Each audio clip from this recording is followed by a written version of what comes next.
Are you looking at your followers and your subscribers and wondering, what am I going to do next? How do I take it to the next level? And how do I get to those million views? Well, let me tell you, today in our studio, we have a young college student who has mastered the game of going viral. Not only has he had more than 1 billion views across all his accounts and those individuals that he's supported, but he's been able to help many people go from no one to become someone, from 0 to 1 million followers. And more importantly, he's been able to coach them to understand the skill of consistency, which is required to be able to reach your goals on social media. Today in our studio, in our Lead with Jeffrey podcast, we have Justin Ho, an individual who's about to change your life with this conversation. Justin, tell us a little bit about yourself. Thank you for having me, Jeffrey. So my name is Justin Ho. I am 20 years old. I'm a college student, literally a sophomore. Still go to college right now. And I've been doing this social media thing for about 2 years now. And I started out as like an influencer. And one day one of my friends needed help building a personal brand. And I was like, yeah, I'll try it out. And I literally took him from, I think it was like 13,000 to 600,000 in like a month. And I was just blown away. I was like, wow. And I kept doing it over and over for my other friends. And here I am now, just, I guess, helping people build personal brands and just building their dream audience. What does that make you feel? You're now the person that people come to change their life when it comes to reaching their goals on social media. What does that do for you? I mean, it feels good, right? I always love helping out others. And like, you know, the social media game of like me being an influencer, it was fun. I mean, I still do it like here and there. But like, to be honest with you, I think like me just helping people build brands, I don't know, I really like that. I have like a passion for it. And it just makes me happy to see like people grow in like numbers, you know, maybe getting them more leads for their business, whatever it is. Everything with social media, like that's my job basically. And like, I love marketing. I want to become a master at it, specifically with content marketing. Yeah. You know, Forbes highlighted in that 2024 is the year to make sure you're working on your personal brand. Right. And that in the years to come, if you don't have a personal brand, even as a business owner, you will not be able to market your business and reach your goals. What would you say to the audience with regards to that? Yeah, I would say, you know, the number one thing, and like I told even like my peers all the time in college, I'm like, you got to start a personal brand. And the reason why is because you can literally leverage your personal brand for anything, you know, whether like you're trying to sell a product, you know, maybe it's just for credibility purposes. Literally, your personal brand is you, and people, like the way they even like look at you, it will be different. It's kind of sometimes, I don't want to say like it sounds like bad, but like, you know, at the end of the day, like personal branding is like huge for a business. And honestly, like social media content, all this stuff, that's how you market a business nowadays anyways. So I mean, I never paid attention to it as a business owner and thought, you know, continue the traditional word of mouth marketing and recommendation. And once I started the personal branding concept, I've already seen the impact of it, not only in credibility, like you're stating, but also in clients that have already come to us through the fact that they see us and the conversations and the content that you're sharing. You know, they do say that part of the personal branding process is to determine what value you bring to the audience. How would you guide the listeners around determining their value? Yeah, I would say when it comes to providing value, like you mean like for like when you make content, or? Yes. Yeah, so giving value is like everything. And the way I see it is like, you know, at the end of the day, someone's watching your video and you have to provide enough value for it to even be worth their time. Right, like maybe you've heard that before, but it's true. Like at the end of the day, even like someone like Mr. Beast, who is like the biggest YouTuber, or I guess he's a great YouTuber in my opinion, who makes entertainment content. It might not be necessarily like business knowledge, let's say, or someone who's in the business niche, but he gives value in the sense of like entertaining you, you know, keeping you there and having a great time watching his content. And I feel like that's like the most important thing, is as long as you give value, you will be recognized.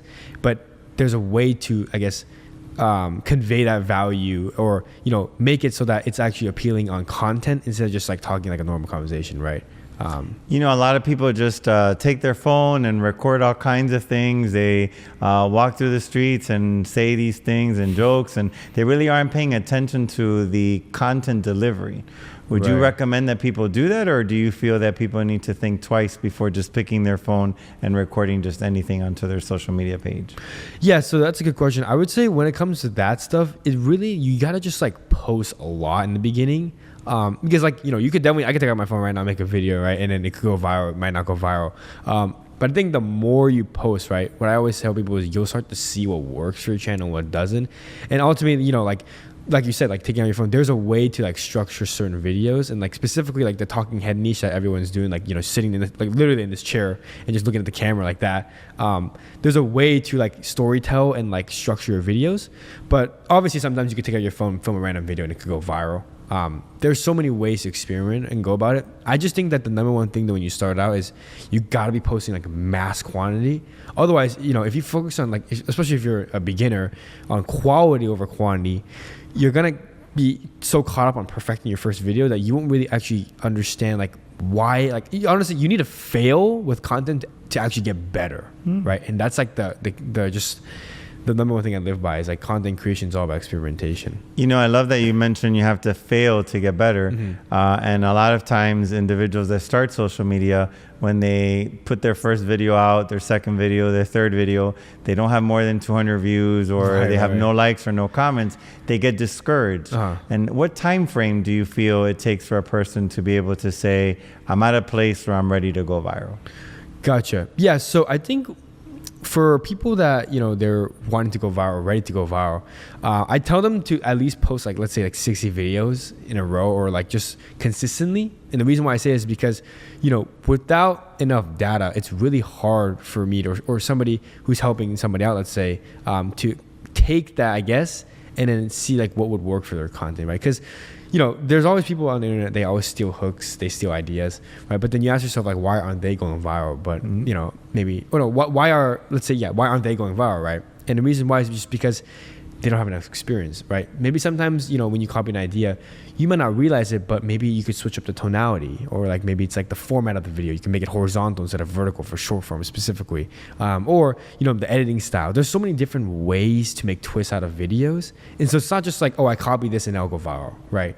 It's like, okay, you take this idea as inspiration, and then ask yourself, how can I make a twist out of it? And then I think, you know, if you keep on doing this repetitively, then you'll start to see like your views go up, and then you can tell yourself, okay, now it's time for me to actually start getting better with the quality of the work I'm putting out there, and then actually focusing on, you know, going viral. And Justin, a lot of people understand how to look at their professional dashboard on Instagram, and a lot of people don't. And more importantly, they don't really understand what the numbers mean on those analytics that you're able to see in the professional dashboard. How would you guide our audience to understand which part of that analytic do they need to look at, and what's important, what's not, and what's the area of data point that they should use to make changes or not? Good question. Yeah. So the number one thing, so whenever I look at my analytics, right, if you go on like Instagram or TikTok, even YouTube or whatever it is, obviously it gives you an option to look at the analytics, not just like on your overall profile, but specifically for a video. That's the first thing I would do, is look at the video analytics. Second thing is, on the video analytics, you'll see that there's like a retention graph, and I'm sure you've heard this before, but the watch time is the most important. And the reason why the watch time is so important is because, you know, the more percentage of people that watch your video, the more it's gonna get pushed out to the For You page, Explore page, whatever it's called. But that's the number one thing I would look at, is the retention graph. But within the retention graph, right, is it the total number of watch hours, or is it the watch hour per video that they should focus on? Watch hour per video. Okay. Yeah, because sometimes, you know, you can have total watch time, but then total watch time doesn't really, I guess, correlate too much to like the actual average duration they watch it. Because, you know, if let's say like the retention graph is like this, if the retention graph is like goes up here and it's a big dip in the beginning and goes back to like a flat line, that will tell you that, okay, maybe the hook is really bad, right? Or if it slowly goes downwards over time, that tells you the video is boring, right? So you can read it a certain way. And so maybe sometimes when I make my own videos, like I had a video that got like 26 million views, and I looked at the retention graph, it was like about 50% the whole time. But then the videos that didn't do well, they went from like 80%, and they dropped to 40% throughout the whole thing and stay there. And that told me, okay, maybe there's some portions of the video that were boring. I need to, you know, excite more, really make a twist out of, so that I can retain them over time. But yeah, the watch time is the most important for sure. But the thing of it is, though, here's another thing is, you know, even if you, let's say I have a 10-second video, right? And like, you know, I have a 50% watch time, you know, 5 seconds of the, people watch 5 seconds of a 10-second video. That's actually really bad, because if you think about it, let's say you have a 1-minute video and someone watches 30 seconds of it. That's way more than watching 5 seconds of the video, right? So to actually make a really short video go viral, you would need to constantly replay that video over and over like 3 or 4 times to match the duration of that 30 seconds, if you think about it. And that's a very good point you make. How much of time should an individual spend on recording a particular video? What is the right amount of time that a video should have to post and be successful? Mm-hmm. Yeah, I mean, it depends, right? So like for me, when I used to do like street interviews, I would just go to somebody randomly and just ask them a question and then move on. So that would be like 20 seconds or so, or like even a minute long. But then like something like this, let's say like we're sitting down in the studio, we're talking to the camera, you have a script maybe, that might take like 10 minutes, right? Because you might, mess up on your lines or whatever. So it really depends. But the number one thing I would say is, the more effort you put into your video, the more people will see that. And then it's kind of like this. It's like, the phrase like, treat others how you want to be treated. Mm-hmm. Same thing with content. If you treat your viewers the way like you want to be treated, then they're going to give you that same value back. Is there a particular time frame that you recommend certain videos are? So for example, is it right to record a 60-second video? Is it a 50-second video? Is it a 10-second video? What is the average time frame for a video that's of quality to post?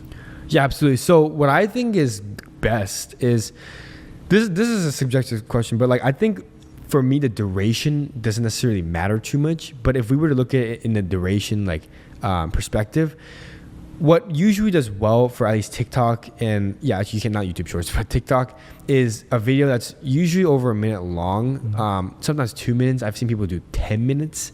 And the reason why is because they have a program called the Creativity Beta Program. And essentially you get rewarded and a lot of people I'm sure know this, but essentially you get paid per 1,000 views if your video is over a minute long. And they're trying to compete with YouTube. That's why they're pushing out your longer videos, right? But Instagram, I've had a video that's a minute 30 long. It doesn't really matter. As long as you retain the viewer throughout the whole thing, like you can go viral. But I've seen, I guess from a time standpoint, Instagram videos that are like 10 seconds or 30 seconds, those do well. Especially the ones that are 10 seconds, they have a super long caption and they purposely do that so that you have to read the whole thing and the video is just constantly looping back and forth over and over and over. That's why the watch time, let's say, or like the average view duration can be like 150% on a 10-second video because they just keep on watching it. It's just because they're reading it. That's pretty much it. And let me ask you, Justin, do you feel that a person needs to develop an identity for themselves before they start trying to record content and posting it on Instagram and follow their identity or their brand? Or do you feel they could just be whoever they want to be that day? Yeah, so I think like you're asking me basically before you make content, right? You need to have an identity, you need to know who you are. Yeah. So I would say definitely you should understand that. But really, you can create an identity on social media, right? Like, for example, for myself, when I was starting out, I didn't really have an identity. I didn't even know what I was doing. I was just posting, right, for fun. And over time, though, I started to understand, okay, I was like, oh, this style does well. Maybe I can become like this then, right? People constantly, like, basically change their personal brand. They completely, like, switch to a whole nother figure. Like, Mr. Beast went from gaming to then, like, crazy giveaways, right? And then he also now has a gaming channel that's separate, but people constantly switch. I've seen it like every single time, every single day. But I think like you develop your identity through just trial and error, pretty much. And there's a lot of people out there that start with one page and all of a sudden they create this secondary page and this other secondary page. They use the same start to the title, but add components to the name to make it different. Do you recommend that? Was it positive? Is it not? And what do you share with our audience around? Yeah, good question. So I think for what I would suggest, and I actually didn't make, I think actually somebody said this to me, but you should always try to keep everything on one profile, at least for like most of it. So like, for example, like I wasn't like, when I had like 1 million followers, it's not like I had a different account all of a sudden. Like I actually recently just made a different account when I had like a couple 100,000 more followers, right? But what I would say is the only time you should actually make a brand new account is, for podcast accounts, I think that's really good, is like making a separate account and then separating your main account. But if you like, honestly just have like a bunch of different content, keep it on one page. And then the main thing is at the end of the day, like, do you know who Gary Vee is? I'm not sure. Gary Vee. It's like, you should become the niche. Okay. So a lot of times people focusing on going viral through their content, but what they don't realize is you could build up a personality over time and become the niche. So like instead of looking at business, Gary Vee is the niche. Like Gary Vee could do medicine, school, whatever it is, he will still go viral because it's Gary Vee. You know, I love that Yeah. because a lot of people, when they start this work, the first thing they tell you is, what is your niche? Right, And I right. like the fact that you say you need to become the niche and the content. So a lot of coaches out there will say you shouldn't have content that's of different topics. You should stay to one style of content on Yes. your page because you could confuse your audience. But you're saying keep all the content on one page and you become the niche and the source of information. Yeah. So kind of like, obviously, you need to have a niche, or like you need to really understand like what it is, the style you're doing. And I would definitely say that is right. You're keeping one style throughout. And then in that style, it's really about, okay, my personality, how can I stand out? Because, obviously like everyone's doing business content. There's so many people doing the same type of content, right? But it's like, how do you stand out on that? And it's by really developing a personality that's likable. And then you could say you become the niche then within that overall broader business niche, I guess. Yeah. So as we continue the technicalities of the work, a lot of people create highlights across their page and they put different types of topics for the highlights. You see when you go into people's Instagram, they have the little circles and they have little titles. What's your thought on that? What is the right amount of highlights to have? And the highlight stories. Yeah. So I actually was thinking about that the other day, and to be honest with you, I don't think it necessarily matters too much.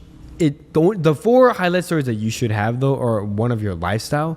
Let's just say you're a business owner, right? And you are a business owner. So let's say like I have an account, I want to know what to highlight and all that. What I would do is I'd first highlight your lifestyle. Okay, just like anything, like even this right now, this is cool, right? You could literally highlight your business, what you do, all that. Some results that you've gotten, maybe your clients or whoever. Testimonials would be another good one. And just overall, like anything else that you want to include. Basically, the whole point of a highlight story, in my opinion, is you can showcase your business and get leads from that. But more than that, it's really to showcase who you are as a person. A lot of people with content is that they're afraid to like show themselves. And I'm like, why? But the reality is that you need to be vulnerable and you need to be real and authentic. Because the more real and authentic you are and the more vulnerable you actually, show to your audience, the more they're gonna make, wow, like, I really like Jeffrey. Like Jeffrey actually is not afraid to tell us the truth. Like that, Andrew Tate, right? Andrew Tate, that's why he's so likable, because he does not give excuse my language, but he doesn't give a fuck, right? On like what he's talking about. Right. And people like, the people who always wanted to say it on camera, they couldn't because they're too scared. And then when they hear Andrew Tate, they're like, wow, like somebody speaks for us. Like we really like this guy. And that's why he has a huge loyal fan base. Let me ask you, with regards to that particular comment you make around authenticity, right. A lot of people spend time writing scripts.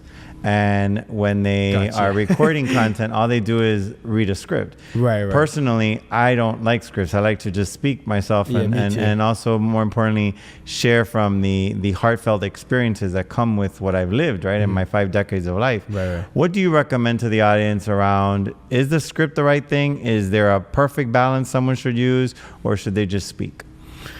Yeah, so scripting is good. It's not bad. I think like a lot of people, even Mr. Beast, I'm pretty sure he scripts his videos. Not like stage him or anything, but like just like the voiceover and the storytelling. I actually do it sometimes, but it's funny when I write a script, I don't even look at it. Like I just kind of like look at it for reference, and then I just kind of say from the heart. And the reason why I say that is because also you should have bullet points, but the reason why I say that is because sometimes when you read off a script, you kind of sound robotic, even if it's in your own words. Right. And, in a moment, you might have thought something new and you just want to say it in that way that you would. And I always think of it like when I'm on camera, I got to have a passion for what I'm talking about. Even like right now in this podcast, right? Like I am really passionate about teaching people how to go viral. And I'm not going to just script that out and just go line by line, right? Of course. I'm just going to say it however the hell I want to say it. And I think that's why a lot of the videos I've done have done well, because I'm just authentic and genuine. Now, I think the most important thing, though, if you want a script, is a hook. You got to get into the hook, and after that, you can just say whatever as long as you're authentic. What's a bad hook and what's a good hook? Give us an example. Yeah. So so a bad hook, right? So there's a lot of different types of hooks. Okay, so I call it there's like the main 5. So you have the curiosity hook, you have the desirability hook, the personal story, the controversial hook, and then you also have, I think the last one was, those are 4 I can think of right now. But the last, so I don't know the last one, I forgot.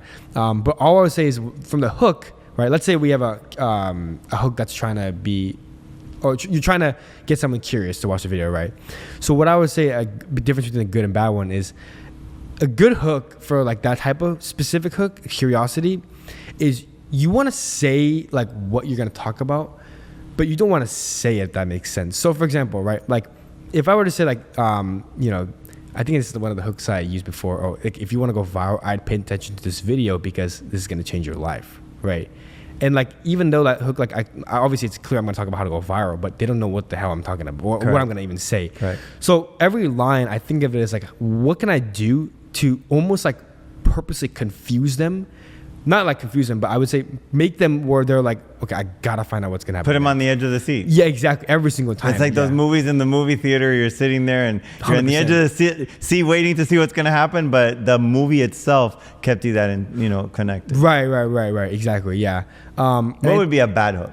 A bad hook? Yes. So I think, okay, so this is like a good thing you bring up. So a bad hook could be something where you just say the payoff way too early. So for example, let's say like, let me think about this. So people, I'm sure you've heard of this. Maybe they say hooks as like, here's how you're gonna make $10,000 per month. Like that's fine.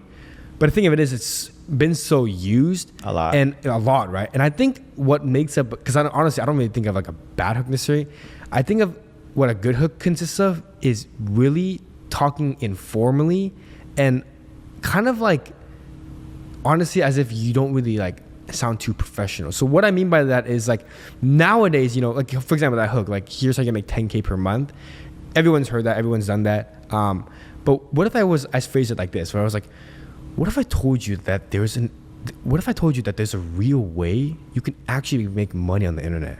And no, it's not the drop shipping. It's not the, whatever bullshit you always think of. It's actually this one thing. You see my tone. I would pay attention to that. Yeah, exactly. But when I get those, you want to make $10,000 in a month, I just scroll up because it really has become just a way to trick people. Exactly. And it sounds like you're selling someone through the camera. But if I use words like, if I use words that I'm like, what if I told you, or like, did you know, or not did you know, I would be like, you know what's crazy? There's a new way. Like, if I say those words that sound like informal, like things you wouldn't really say necessarily because you might think it doesn't sound professional, those are the things nowadays that catch someone's attention because of the fact how it sounds so dumbed down. Like even my most viral video on my second page, I was just talking like whatever, and like I didn't like have a script or anything. I wasn't talking professionally. I was talking like a third grader almost. But you gotta understand, like when people are scrolling, they're mindlessly scrolling, and sometimes you gotta dumb it down so much that they just get it off the bat, or right off the bat. Yeah. And by the way, guys, I don't know if you realize, but he's 19 years old, 20 years old. And I don't know about how you feel, but so far he's a walking encyclopedia on how to go viral. So I totally recommend you listen to the remainder of this podcast. Don't press scroll, don't stop, don't go away, because these are the things you want to listen if social media 100%. Is where you want to do. Now, the other thing is a lot of people think, because they only see the end product, that starting a social media business, because it is a business, it's a job, it's a career, you have to dedicate a lot of time to it. It's just waking up, recording a video and posting, and you go viral and make money. Tell us a little bit about the work it takes and the type of consistency it takes to be able to be successful. Oh yeah, so consistency is huge for sure. And actually every YouTuber, every person who's already made it in this industry I've asked, they've told me the same thing: consistency. But the thing of it is you can be consistent, but if you don't understand like how to get better each time, then it won't really do much, right? I've heard this quote one time, and someone said, it's not practice that makes perfect, it's perfect practice that makes perfect. Oh, can you repeat that?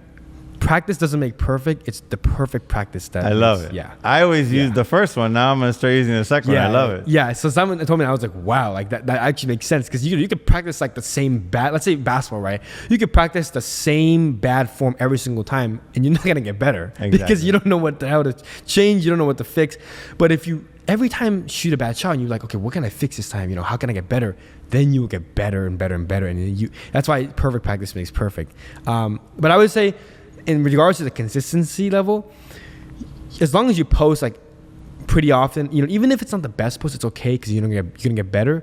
But it's really like, people think it's just easy, just pick up the camera and do it, but like it's a grind. Like you really like have to like actually dial in on like waking up, having your scripts ready, whatever niche you're in. Even maybe if you're gonna go do some like lifestyle content, you gotta get ready for the day. You gotta like plan out how you're gonna go about it, what you're gonna ask, all this stuff. But no, it's not really just like necessarily you pick up the phone and just film it. Yeah, you might get lucky and go viral, and I'm sure a lot of people on the internet have done that. But if you really want to build a brand, like you gotta understand like the behind the scenes. Like Mr. Beast, and I keep saying Mr. Beast, not because I'm glazing him, but because he's actually an inspiration to me, and he's really good at going viral. But Mr. Beast, like he's a whole team. Like he has a whole team prepping his scripts, his ideas, the setup. It's not like he's just going up. It's a business. It's a business, yeah. You have to have a team. You can't do it by yourself. You can't do it by yourself. Doing it by yourself is crazy because you won't have the time to really do it with quality, particularly around the different things it takes, because you can't be the person speaking, the person editing, the person posting. You got to have the people that are going to help you to make this work and successful. Along those lines, is there a way for a person to determine what is the right timing for when they post certain videos? And is there a specific program that you recommend for them to use for those postings? Yeah. So when it comes to timing, okay, I'm sure, this is like everybody says like 12 p.m., 5 p.m., whatever the time. I don't care what it is, right? To me, the timing doesn't necessarily matter too much because it's all about making the best piece of content. Okay, and what I mean by that is this, right? Timing might make an impact on you. Let's say you post at midnight, right? Maybe the how fast the video gets traction, that might affect it. But overall, over time, there's a thing called delayed engagement, and the video will just naturally go up, right? Like I posted a video like 3 a.m, and it just next thing I wake up in the morning, it's like viral, and I'm like, well, that just tells me timing doesn't matter because the bigger you get, also the more areas your fans are in. So you might post at 3 a.m, but it might be 6 a.m for someone like in Miami, right? Right, because somewhere it's a different time. Yeah. So like it just really depends. But do the analytics that Instagram provides around time, the when people are on your page, does that matter? And how should they use it to become more conscientious around the time for posting? Right. Yeah. I think so. If you actually go to your professional dashboard, you'll see like when your followers are most engaged. When they're most active. That's a time, if you're going to follow a time to post, you should post it because then you get the most traction at that time. Mm-hmm. But let's say you post at 3 p.m, even though that's not your most active time, that doesn't mean the video's not going to go viral. Right. It just means maybe less people will see it initially. But then over time, it's just going to go. It's just going to balance out. A lot of people look at their views and then look at their followers, and they're not aligned. I have 10,000 views, but I have 2,000 followers, or vice versa. I have 20,000 followers, and then I only have 1,000 views. Right. What do you recommend to our listeners around which is important? How does it correlate? Is there a correlation or not? Yeah. So when it comes to views and followers, what I would say is, it depends, right? Like for your real, okay, so let's say you have 1 million followers, and this is like a hard question to answer because there's so many ways to go about it. But I would say like if you're averaging like less than 100,000 views per video, like with 1 million followers, that's not really good. You probably want to be averaging like, let's say you have 1 million, like 10% of that following, so like 100,000 views. But then some people might get like, let's say 1 million per video. Like I know a guy has 2 million followers, he averages like more than 1 million per video, that's insane. That's great. That's like more than 50% every single time. But yeah, if you're below that 10% mark, that's probably not a good sign. Like you need to get your more engagement more up. And I've seen a lot of people like they buy these followers and then I look at their page and I'm like, dude, like this has 1,000 views. Like that's not good. Yeah, it's not good. Yeah. So that's how you can tell. You mentioned that, and I think there's a lot of people out there that potentially do those things because you see one post and 10,000 followers, and obviously one post doesn't take you to 10,000 followers. Right. And so how would you educate our listeners around don't buy that stuff? It doesn't do any good to have a number on the screen and then nothing's happening with the views and likes of your engagement. Right. Wait, could you repeat that one more time? Meaning, a lot of people go out there and they do these things. There's postings on buying followers and all kinds of things. How does that impact their page? Because it impacts it in a negative way. Yeah, actually, so when you buy followers, the algorithm. Here's how. Okay, let me do it in the sense of TikTok. Okay, so when you buy followers on TikTok, right, and let's say you buy likes, all this stuff. You know how there's a total like count on the TikTok page? That's gonna affect it, and the algorithm's gonna know you bought fake engagement, and therefore it's actually gonna like suppress your account because it doesn't like that stuff. I mean, Instagram doesn't like that stuff either. Yes, people buy the followers, but at the end of the day, they can't buy real engagement necessarily from real people. People say you can buy engagement, but if you look at the comments, you can tell it's fake. unless you had like a 500 people like commenting on your videos and liking them. But overall, I don't think you should ever buy followers, because followers doesn't really mean much if your engagement level isn't there. And plus, you know, you could have 2 billion followers in the world, but they could all be fake, and nobody would ever know who you are, and that's just like, what's the point of that? Exactly. Yeah. Plus, that's just telling yourself something that doesn't make sense. You're creating an image that's not really real because no one's following you. And the purpose of having the followers is so that you have the engagement and you can have a reach to a community that you're building. Exactly. Yeah. Because if you buy followers, let's say your goal is just like sell a community, like a school community or whatever. Right. That's not going to do anything because no one's going to even want to buy it. Right. But the sad part is that society is creating such an insecurity in people, and people are living off these likes and these followings, and it's really created a sense of depressive states in some people. If you look at our youngsters right now, they live on likes and comments and views, and they're constantly talking in their high schools, and sometimes feel sad when they post something and don't get that immediate tangible view. What would you share with them? Yeah, I would say, you know, it's funny you say that, because a lot of people, they always like hide their like count. You know, they don't want to show how many views they're getting, whatever it is. But the reality is that, like I was mentioning earlier, you got to be vulnerable, right? I mean, it depends. If you're like just a regular student or whatever, I mean, you can always hide the like count. It's fine. But if you're like an actual, like someone who's trying to, influencer or business owner who's trying to make content, it's okay. You can show your like count. It doesn't really matter. What matters is you just upping the quality of your work every single time. And plus, if you're going to have that mindset of feeling insecure, like how many likes I'm going to get and all that, then social media is not even for you, right? Content creation is not even for you. You shouldn't even start in the first place. Because at the end of the day, you got to accept that. And people, like I've had a client one time, he was like, oh, like what if like they think I'm weird? You know, my old friends are going to see this. They're going to, you know, they might hate on me. And it's like, well, who gives a damn? Like that's exactly. There's so many people on my videos that just like comment random stuff that's hateful. I don't even have time to look at it. I haven't looked at a comment in like a long minute, because it's like, it's not even worth my time. It's like, I'm just focused on the next video. Like, how can I get better and better and better? And like, if you just look at your comments and then like get impacted by that or feel like hurt in a way, then you're never going to move the needle forward. You're just going to be going sideways pretty much. I love the concept of improvement that you portray in your conversation. Improvement is so important in a human being, right? So can you share, as a person that's doing content, what's my improvement process look like? What am I doing to improve? How do I know this video didn't get enough views compared to the one I just did? What in the video do I actually need to change to make it better? Because improvement could be different things for different people. With your expertise in social media, what is it that I do to make it better? Okay, great question, Jeffrey. So whenever I try to get better at content, right? Let's say there's 2 ways to go about it. Okay, number one is I just scroll through the explore page, for your page, and then when I look at a video, I always ask myself, okay, like, you know, why did this video go viral, right? But obviously that's a vague question.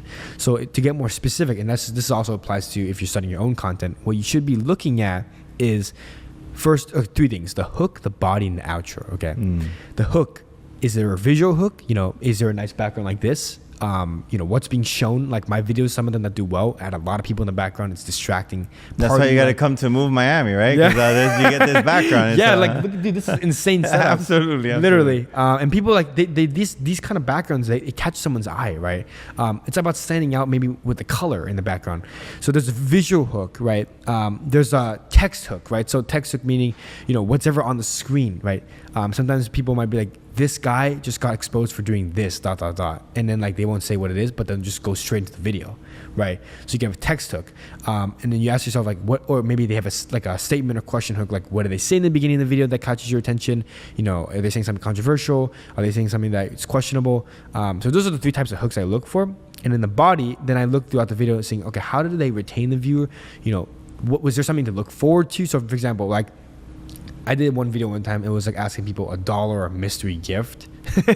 And basically I was like, okay, the retention's pretty high here. It's because people want to know what's in the mystery gift. And I didn't show it till the very, very end of the video, right? So you got to ask yourself, like, what's in the body? You know, are they you know, keeping you excited? You know, what are they doing throughout the video? And then the last thing, the outro, is, you know, are they having some call to action? You know, how do they end the video? Is there what I call an emotional spike outro, meaning do they leave you off a cliffhanger? Do they make you be like, damn, like I want to watch that again? Or like, wow, that was so wholesome, that really touched my heart. Do they leave you off that kind of note? That's what I always look at. And then those are the 3 main things of how I get better every single time. I actually have a whole list of like variables I look at, like the music, like seriously, all this stuff, like the music, camera angle, everything about like even this environment right now, everything makes a difference. Everything. People don't realize that even the way we speak. Do you recommend this environment? Yeah, this is great. Yeah, I love it. Yeah, right? shout out Move Miami. This is great. Yeah, no, this is and the beautiful owner setup. Andrew is amazing. He has great customer service and hospitality. 100%. Even gives water, right? You can Look at that. There we go. So another question for you that I think a lot of our listeners would benefit from is, now if that would have been wine, it might be a little bit different, right? Yeah. Another question that some of our listeners may want to hear from someone with your expertise is I post this video and I take the same video and I post it on Facebook. I take the same video, post it on TikTok. I take the same video and post it on YouTube Short. Is that appropriate? Is it not? Should you have different forms of videos for different platforms? What is your recommendation on that? Yeah, honestly, I would say, so whatever I make one video, I post on all platforms just regardless because, there's more exposure at the end of the day. But what I would say is this. Each platform, they favor a specific type of content. Okay, so sometimes like I'll post a video on my TikTok that's suited for TikTok, but then when I post on Instagram, it does horrible. And I'm like, why?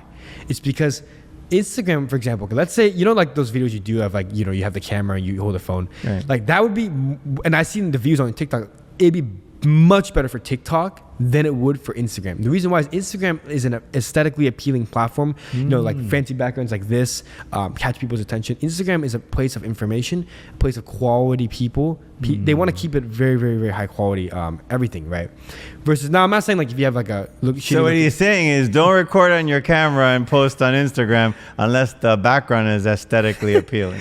yeah, you can have that. But honestly, at the end of the day, like I've seen videos that aren't aesthetically appealing and they still go viral on Instagram. It's because they have either one of the other variables I mentioned earlier. But on TikTok, the reason why I think those videos like you hold up the camera and just talk do well and better is because TikTok is a platform that's designed, it's user friendly and it's designed for like literally anyone to go viral. Like you could yap all day long and you could go viral for the dumbest thing.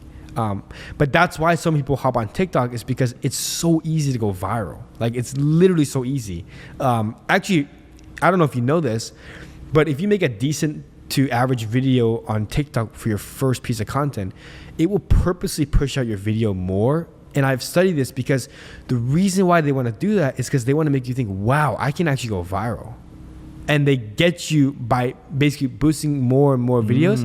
And then that's what makes you keep on posting. But then eventually, it might tank it down a little bit.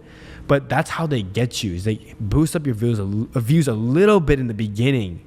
And then they'll keep on doing it for like the second and third one. But then the fourth one, it won't be as much as it was in the beginning. And just so you know, a lot of our listeners that are interested in becoming a content developer don't understand the expense behind developing content and exposing content. Obviously, from coaching to editing to the studio rentals, what would you say to those individuals that don't have the funds to do that, but still want to be a content developer? Where should they focus the minimal funds that they have, and where should they not? Yeah, so as long as you have a phone and yourself, that's all you need. The reason why I say it is because everyone's caught up, like obviously, if you have the budget, yeah, go ahead and spend your money on a nice camera or a studio like this. But if you don't, that doesn't mean you can't be a content creator. When I first started, I literally used this, Jeffrey, my phone to film, and then another phone for a microphone, like voice memos. And I would just do that on the street and people loved it. The reason why I think, honestly, sometimes, this is actually, now that I think about it, sometimes the reason why I think, having more relatable features or, factors like using an old camera, whatever it is, do better sometimes is because it gives that relatability factor. Like people can relate to it. Wow, he's just a guy on the street with another phone, like interviewing people. But just because you don't have the budget or just because you don't have the equipment doesn't mean you can't start. What matters really is just how you make good content, because you could have the best, like I've seen people all the time, like the richest people in the world, they have the nice, like they have literally everything A to Z, but they're not going viral. It's just because they suck at content. Like they don't know how to like literally portray themselves to be appealing to the mass audience on social media. But even having someone like you, so for example, if a person doesn't know anything about content development and need to learn it, because you're just not going to go on the screen and not know anything about it and do it, even finding a coach that supports and to guide costs money. Right. So if I have a limited budget and I want to invest in this new business of content development, what should be my focus? Is it an editor that's of quality? Is it a coach to guide me? Is it a studio? What's the right area to invest in? Okay, so the two, if I had to pick, the two things I would suggest you need to get is a camera and a microphone.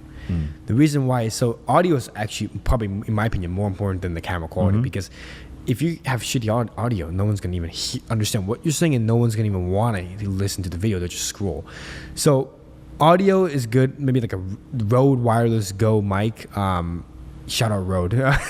But yeah, Rode is a good brand. DJI.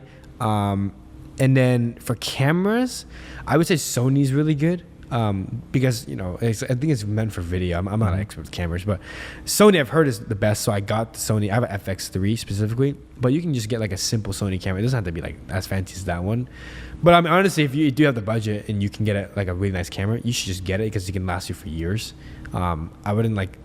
I didn't spend money like a cheap camera necessarily in the beginning. I just went all in on the most expensive one because I was like, I'm gonna do this full time. Like this is my gig. So I guess that's a decision they have to make because a lot of people do this for popularity or they're a frustrated individual that wants to communicate negative, controversial things on social media, or they're excited and want to become popular. Many different reasons why people started on a social perspective, and then there's a business perspective that people do that, right? So if they're going to do it for a long time, it's worth the investment. 100%. I would caution the audience if they're not sure to not make all the investment and then they have all this equipment and can't really do anything with it.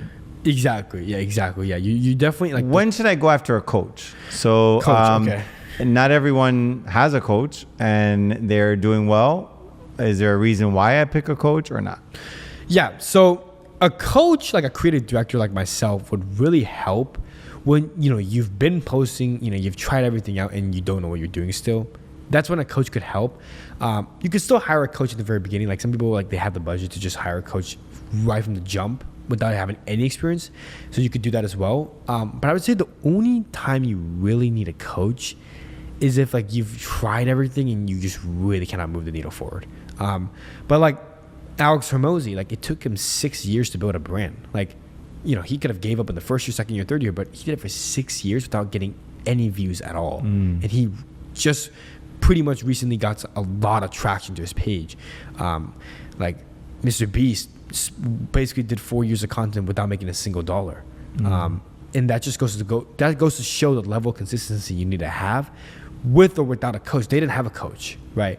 Now, obviously, if they had a coach, like in life, you have a mentor, you'll move the needle faster. Exactly, because you learn from their mistakes and you have the guidance and you have a thought partner. Exactly. And I think that some people underestimate the importance of having a thought partner because you want to accelerate your life through their learnings, right? Everything that they've learned and been able to make a understand, and you create a recipe and you create a playbook, right? And that's really important. Let me ask you, you're the mindset guy. That's a unique name. It is. When you think about the work you do and the support you provide your customers, your clients, and the people you're helping to really do quality content development, and the mindset guy. Tell us a little bit about that. How did you come up with that name and why that name? Yeah, it's funny. Actually, people ask me all the time. They're like, "Why is your name the mindset guy? Like, you don't even do much stuff related to mindset, right?" But I'll tell you the story of how this name came up. It's crazy. So in college, right, when I was a freshman, actually let's go back all the way to high school. So in high school, my dream was to be either an NBA player, which didn't work out, or a motivational speaker. And I actually developed this hobby during the pandemic, the COVID-19. And I think the reason why is because I was like, I've always been into motivation mindset. And I was just like, you know what? Like, I want to just try it out for fun, see where it goes. So I literally remember to this day, I was sitting in my room on my chair, and I saw this basketball coach of mine, and he was like, he's all about inspiring people, spreading a positive message. And I was like, I want to do something like that. So I really picked up my phone and just started recording, like how anyone else would, right? And I didn't even post on like TikTok or Instagram. I posted on my private Snapchat story with like 5 of my friends, and they were like, "Dude, we love this stuff." Like, I don't know, maybe my personality was fun or whatever. I was like, "Really?" So I just have more people come on, and they're like, "Yeah." And then I basically made it known that I was having this like mindset type of Snapchat story throughout the summer. And soon enough, by the end of the summer, there was like 200 of my students, or not students, 200 of my peers on that Snapchat story. And when I came back in that fall, it's funny. Somebody came up to me and was like, dude, I've been seeing these stories. I love it. I was like, really? Like, are they that good? And they were like, well, I mean, it's definitely helping me for sure. It's inspiring. I was like, okay. And then one of my best friends was like, you know, you should be a club here at the school. And this is where actually, now this is how I started getting the name. So it was the journey of me making this club in high school that actually made me come up with, well, not even come up, somebody else came up with a name for me. But basically, to sum it up, you know, I wanted to make a club about, you know, inspiring people, empowering people's lives mentally. And, you know, what I did was I had to make like a proposal for like the vice principal or whatever. But it's funny, the vice principal actually, he denied my request at first. And I was kind of like, why? Like, this is like just to help people out, right? And he was like, oh, well, it might be misleading to some students. I think he was a hater or something. But like, I did it like multiple times. I didn't just stop once. I did it 4 times until I finally got it approved. And like, what really, actually, I can show you this after, but like my first club meeting had like the most students they've ever had in the entire history. And I was shocked. Like, even like there's one basketball player that came to my club. I think he's gonna make an NBA soon. But you know, he even came. Like a bunch of people. Like, I guess the popular kids were coming. I was like, what the heck going on, right?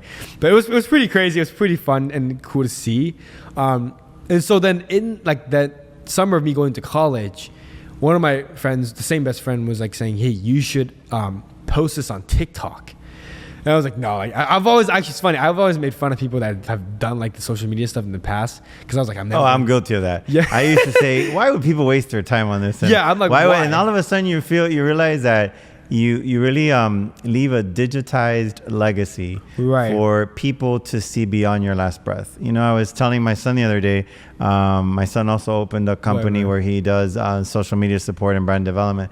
And I was telling him, you know, I never looked at social media as a way to make sure your grandchildren, your great-grandchildren, your great-great-great-grandchildren can know who you are. Mm-hmm. And more importantly, that you walked earth and you leave something for others to learn from and to understand and to accelerate their life with. Mm-hmm. And I think that a lot of people don't really understand the importance of that digitized reputation and that digitized biography for generations to come to benefit from. And instead of having to read a book, which they're not going to read anymore, they can see it on the video and be able to hear it. I have another question for you that's really important is a lot of people are looking at social media as an alternative to employment and an alternative to a business, an alternative to college, an alternative to having to work a 9-to-5 job. Mm-hmm. They look at it as I'm an entrepreneur now. I can make money off social media. When does monetizing social media become a reality for people? And what are the pathways for people to monetize social media? Yeah, so when it comes to monetizing, right? This is okay. So here's how I see it, right? So I call it the content funnel. Okay, so the content funnel is broken down like this into 3 different layers. So number 1 is you want to grow. Like, I don't care if it's getting more exposure, more impressions, whatever it is, go viral, get as many eyeballs onto you so that they know who you are, right? We'll actually use Andrew Tate as an example because he followed the same framework. So Andrew Tate, when he first got on social media, right? I mean, obviously he was already very successful, but when he first got on, he literally would talk about the most random things, but the most broad topics in the world about relationships, families, basically anything, right? And he would just be controversial in each topic, right? Not saying that everyone needs to be controversial, but his path was to be controversial, and it worked. Everybody started being like, who the hell is this guy? He actually became like the most Googled man on the planet at one point. But literally, he was so controversial that he got so much attention on him, right? Now, this is the second layer, the value portion of it. So a lot of times, a lot of business owners, they're very successful like yourself. They're very established. But the problem is that they think that someone's going to listen to them, even though like they think someone's going to listen to them when they are established, right? But the reality is that if you're someone with 0 followers, they're going to be, who the hell is this guy? Right? That's just the way it goes, right? So like you could be less established or someone could be less established than you. They could have more followers than you, and they would probably still get recognized more because they just had that following credibility. But going back to what I was saying, to the value videos, then you want to start talking more about like, what it is you do, how can you help somebody watching your videos. So Andrew Tate was like maybe how to make money online in general. Like he was talking about all this stuff, right? And so everybody was like, oh wow, making money, it makes sense because he's rich. Obviously if you're not rich you can't be saying that, but like he was very successful, so people wanted to listen to what he was saying. And then credibility. That's why you gotta grow as much as you can first, because the follower count, like, it's funny because on my other page people were like, oh, you don't know how to go viral, and I'm like, well, if you look at my main page, like I've done it, so I could say I do know what I'm doing. But anyways, going back to that thing. So then the last layer is what I call like the call to action service based content, meaning now that you've established an audience, now that you've given so much value, people know who you are, they want to know what you do. Andrew Tate's was, so everyone has been asking me how to make money online. Well, it's called Hustlers University. You can check it out. This is how he sold so many people, because at this point, people not only bought it because they wanted to know how to make money, but they bought it because they were simply a fan of him. Mm-hmm. And that's exactly the content funnel. It's like if a business owner or whoever follows the same structure, promise you they'll make so much sales. And the problem is that a lot of them go from the bottom to the top. So it's not about the views. It's not what Instagram pays you. Is what it does to you externally in your life, right? Because I think a lot of our viewers could be confused by, YouTube, Instagram, TikTok pay me for views and for followers, etc., and sponsorships. But in reality, that's the least of the monetization that you should be looking at. It should be more about what it's doing for you externally by giving you a credibility, a following, a fan group that then you can reach whenever you're doing something externally. Exactly. A lot of people try to like rely on the views to get paid more, and that's fine. There's nothing wrong with that. I just don't think like in the long run, like, I mean, it depends, right? Like you could get like Mr. Beast level, but that takes so long. I mean, honestly, everything takes long in life, but I think the best way to monetize is just focus on how you can make a product or something like outside of social media. A service or product. A service, yeah, and just sell that through that platform. So for you, what has been your area of business? Because you are a content developer, you have 1 million followers or more. And what has been your business that you've been able, so that listeners out there can see a sample of that? What has it done for you?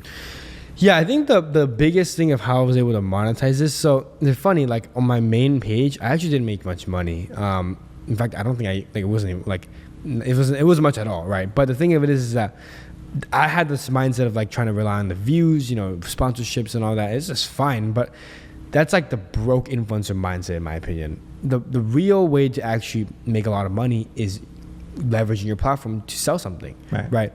And so my other page that has like 12,000 followers, I was able to get like a ton of lead flow and a ton of sales through that one account, even though I wasn't even getting like the most traction or like the most engagement, but I just knew how to convert them because I followed that funnel, right?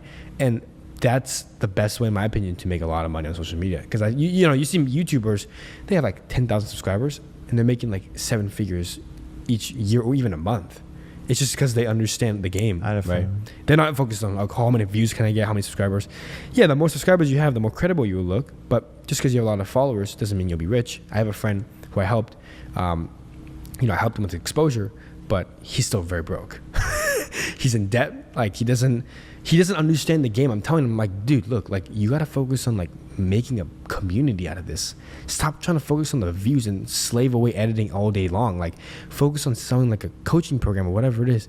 And it's funny, I literally did this just to prove a point to him.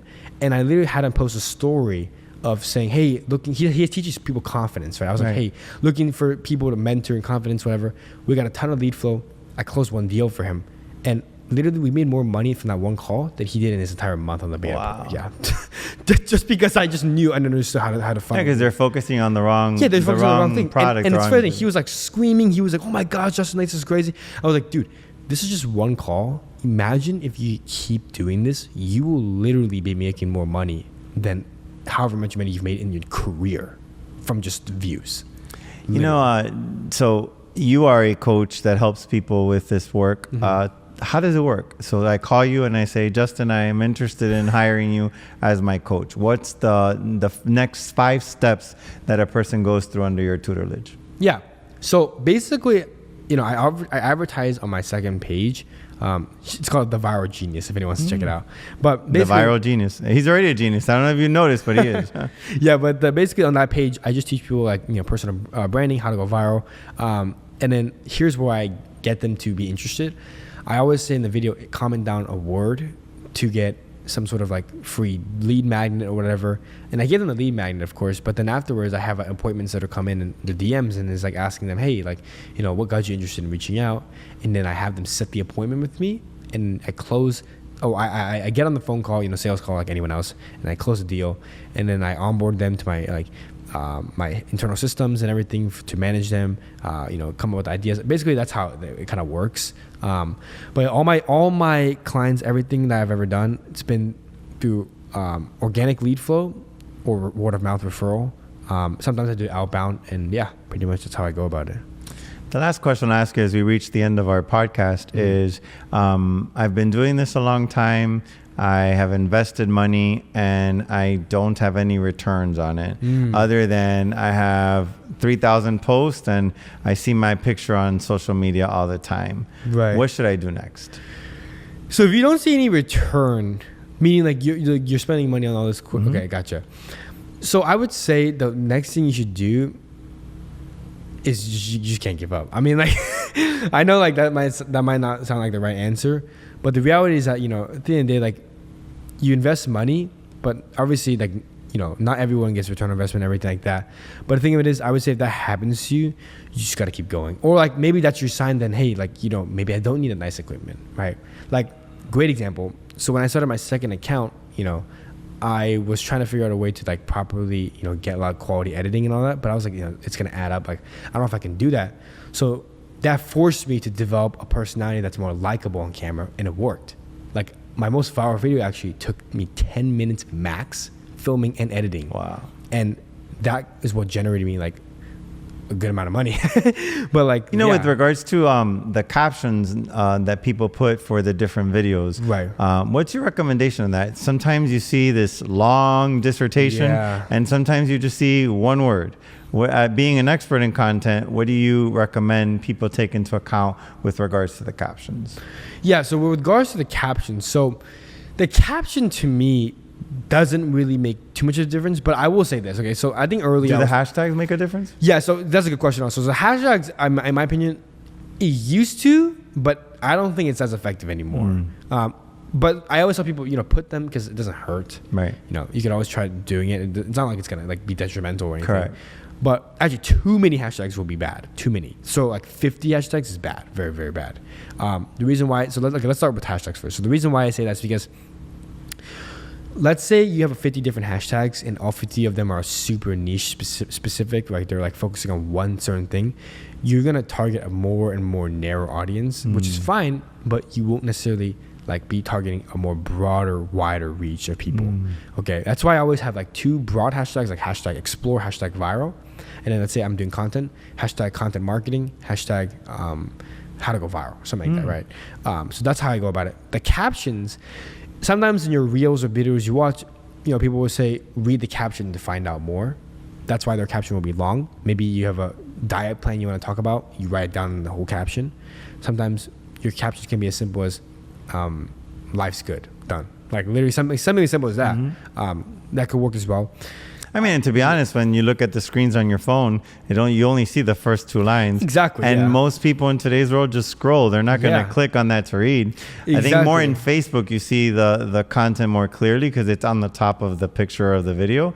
But in Instagram, when it's just a little line, to write a whole dissertation may not be worth your time.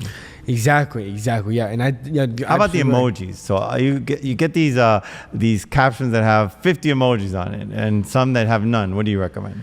Yeah, emojis. I mean, I don't really use emojis, to be honest. I just put like one simple line, 2 lines max.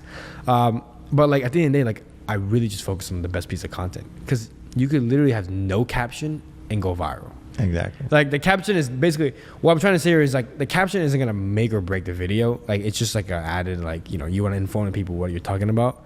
But the real way to really go viral is just make a good video. I mean, that's pretty much it. Like I don't really like the caption. Sometimes I just throw in a bunch of random words. I like the only way to go viral, for example. And now the elephant in the room, and Yeah. that's Chat GPT. Right. So a lot of people use AI, Chat GPT, content script, all kinds of different things to Right. create their scripts, create their captions. What do you recommend? Do you use it? Is there one that you recommend that people consider? And then once they get it from Chat GPT, what do they do with that? Do they just read it Yeah. word for word, or they adapt it? Yeah, actually, it's a good point you bring up. So I'm actually not a big fan of ChatGPT, specifically for content. I mean, it's great for like homework assignments.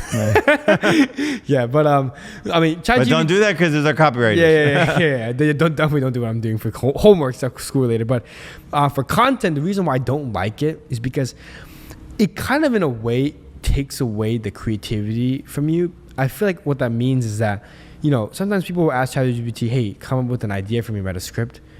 It's gonna be like, "Hey, friends and family, welcome to XYZ channel." I'm like, And I'm going to scroll I'm right up. easily huh? scrolling. Like, Yeah. this is not engaging at all, right? So what I do to come up with ideas and all that is I just go on social media and scroll through. But I will say, if there is one AI you could use, you can actually make, I don't know if you didn't know this, Jeffrey, but you can actually make a script bot that's way better than the ChatGPT one on OpenAI, ChatGPT's platform. It's So- called script what? So if you buy the ChatGPT 4, there's an option for you. It says create your own GPT or something like My GPTs. You can literally make a script bot. And what I actually, my friend has one and he taught me how to make one. All you got to do is you got to tell ChatGPT, "Hey, you know, if I give you a YouTube transcript, take the transcript, make 10 ideas out of it. Once I choose the ideas out of that list, make a whole script for me based on the proven viral framework that I provide for you." And it literally did that, and it's actually, that one actually is pretty damn good. I'm not gonna lie. It's not the best, but it's definitely for you something to work off of for sure. Yeah, and it's pretty cool. I'll definitely show you. Actually, you should put a link in the bio. I don't know, but like, it's really cool to check out. I would definitely say make your That's own. awesome. Yeah. Well, Justin, I want to first say thank you for being part of our podcast, for being in our studio. Lewa Thank you Jeffrey for is having really me. appreciative of you sharing your expertise and your knowledge. Our mission is to empower our listeners to change lives one at a time with one knowledge at a time. And I think today you've been able to bring to our audience value, as you call it. Yes. And I think that from here, they'll spark an interest to sometimes reflect and say, am I doing the right thing with the content development? Right. Or is it the right pathway? Or do I one more need to thing. start? Yeah. Go ahead. I do have one last thing to say. This is actually, we'll leave it off. This is the most important thing I forgot to mention. So the number one That was way- a great hook. This is the most important thing. Just kidding. Yeah. No, I mean, it is, right? But this is the most important thing, right? The number one mistake I've seen everybody make, everyone I've ever consulted, right? The number one thing is, now this doesn't necessarily happen all the time, but the reason why a lot of their content doesn't go viral is because they always use the word I and not you. You have to address the viewer. You have to always say, like, you know, you're missing out, or you. People always say, here's how I made much XYZ money. Here's how I became successful. At the end of the day, if you don't have any credibility, everyone's gonna be, who the hell are you? I don't care. Wow. Literally. Think about that. One pronoun can make a difference in you going viral. Literally. You know why the word you is better is because whether you don't have to say you necessarily, but you got to make the video around the viewer somehow. When you make it around the viewer, when you say words like you, it makes it feel more personal, and that's why people will listen, right? Or if you're not going to say you, then only bring up I when you're trying to establish credibility. So for example, one of the videos I made, I was like, this is the biggest secret that the top creators in the world use that you aren't using. And then the next line for me is, and if you're questioning me, I got over 1 million followers within 3 months, so I'd pay attention to this video. And then I go into saying the biggest mistake, and then I go into, actually, I literally made a video on that. Wow. But that one hit.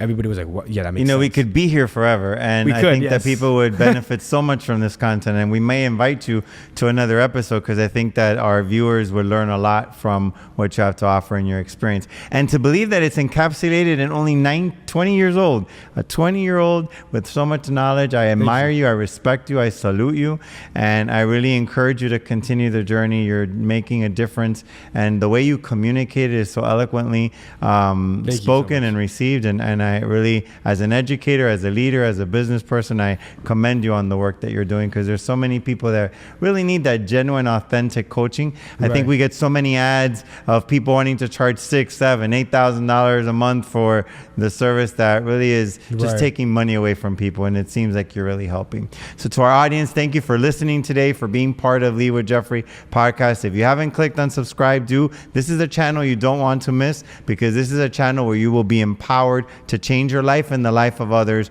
one story at a time. I hope today's information has helped you. Remember everything he said, rewind, watch the video again if you need to be able to refer to it, but more importantly, change the I to you. Stay inspired.